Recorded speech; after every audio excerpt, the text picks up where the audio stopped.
Polisi menemukan fakta baru terkait pembunuhan mahasiswa Unpad di Soreang, Kabupaten Bandung, Jawa Barat. Ya, pemirsa, dari hasil penyelidikan pelaku ternyata sudah merencanakan pembunuhan ini dengan belajar dari internet.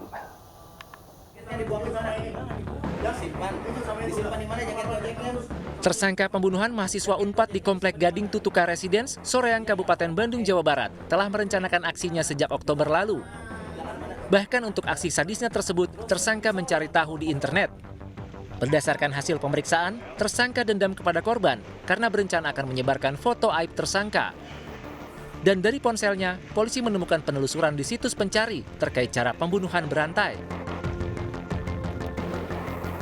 Untuk melancarkan aksinya, tersangka sudah membeli jaket ojek online serta senjata tajam sejak lama dan menunggu waktu yang tepat. Hingga akhirnya tersangka menyamar menjadi ojek online yang mengantar paket ke rumah korban. Tersangka kini mendekam di sel tahanan Polres Bandung menanti proses hukum. Polisi menjeratnya dengan pasal pembunuhan berencana dengan ancaman hukuman penjara seumur hidup atau hukuman mati. Sebelumnya seorang mahasiswa, Koris Atarik Muhammad Bagja, ditemukan bersimbah darah di rumahnya di Kompleks Gading Tutuka Residen, Desa Ciluncat, Kecamatan Cangkuang, Kabupaten Bandung, Jawa Barat. Terdapat sejumlah luka bekas sabetan senjata tajam di tubuh korban. Polres Bandung yang menyelidiki kasus ini kemudian menangkap pelaku FA yang merupakan teman korban. Keduanya sudah berteman sejak 2016 lalu.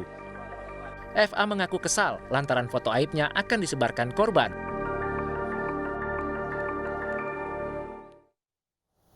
Dan pemirsa, bagaimana perkembangan penyidikan polisi? Langsung saja kami bahas bersama Kapolresta Bandung, Kombes Pol Kusworo Wibowo. Selamat siang, Pak Kusworo.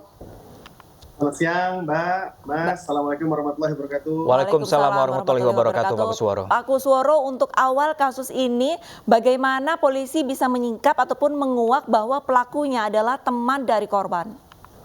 Ya, baik. Terima kasih bahwa bisa terkuaknya karena pada saat itu alhamdulillah kami bisa langsung hadir di TKP.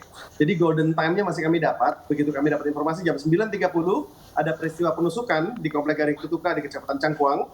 Anggota Reskrim Polresta Bandung bersama dengan unit Polsek juga langsung hadir ke TKP, menstatuskukan TKP. Kami bisa menemukan saksi-saksi yang memang menjadi saksi kunci yang melihat peristiwa kejadian. Kemudian berdasarkan dengan keterangan saksi-saksi yang lain dengan alat bukti, maka kami bisa mendapatkan identitas si pemilik kendaraan bermotor, yaitu tersangka FA ini, dan kami langsung datangi ke rumah tersangka, dan tersangka masih ada di dalam rumah dan belum sempat melarikan diri. Sehingga kami bisa mengamankan tersangka, walaupun tersangka telah berupaya untuk mencoba menghilangkan barang bukti yang ada, seperti sepeda motornya sudah dia titipkan ke temannya, kemudian senjata tajamnya sudah sempat dibuang, dan jaketnya juga sempat disembunyikan. Oke, baik. Pak Kusworo, informasi yang kami dapatkan bahwa ini pelaku sudah merencanakan pembunuhannya sejak lama. Bapak, ini berapa lama dia merencanakan pembunuhan dan benarkah ia ini belajar cara membunuh ini dari internet? Baik.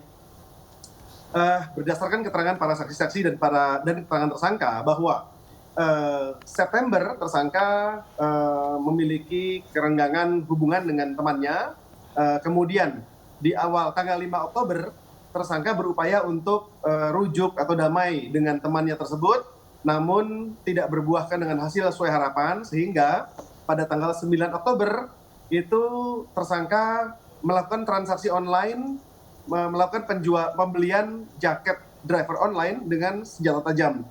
Dengan tujuan setelah mendapatkan jaket driver online dengan merencanakan bahwa yang bersangkutan akan memasuki rumah korban dengan menggunakan driver online, seolah-olah ada paket, kiriman paket, sehingga korban mempersilahkan, dan ini terjadi. Begitu telah terjadi dan setelah masuk ke dalam rumah, maka tersangka dengan mudah melakukan penusukan kepada korban. Jadi kesimpulan bahwa perencanaannya dimulai dari kapan, kami bisa melihat bahwa dari sejak tanggal 9 Oktober itu tersangka sudah mulai merencanakan aksi pembunuhan berencananya yang dilaksanakan pada pertengahan November kemarin.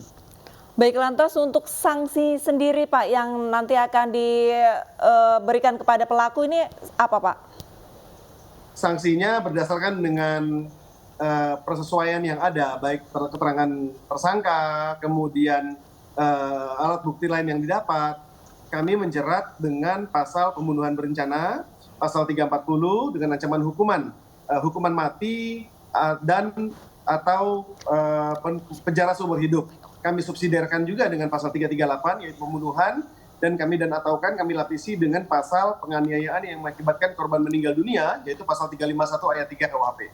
Oke, baik. Terima kasih banyak Pak Kusworo, dan juga ini sebagai pembelajaran juga untuk masyarakat dan orang tua untuk lebih mewaspadai penggunaan internet agar lebih bijak lagi. Terima kasih banyak Pak Kusworo.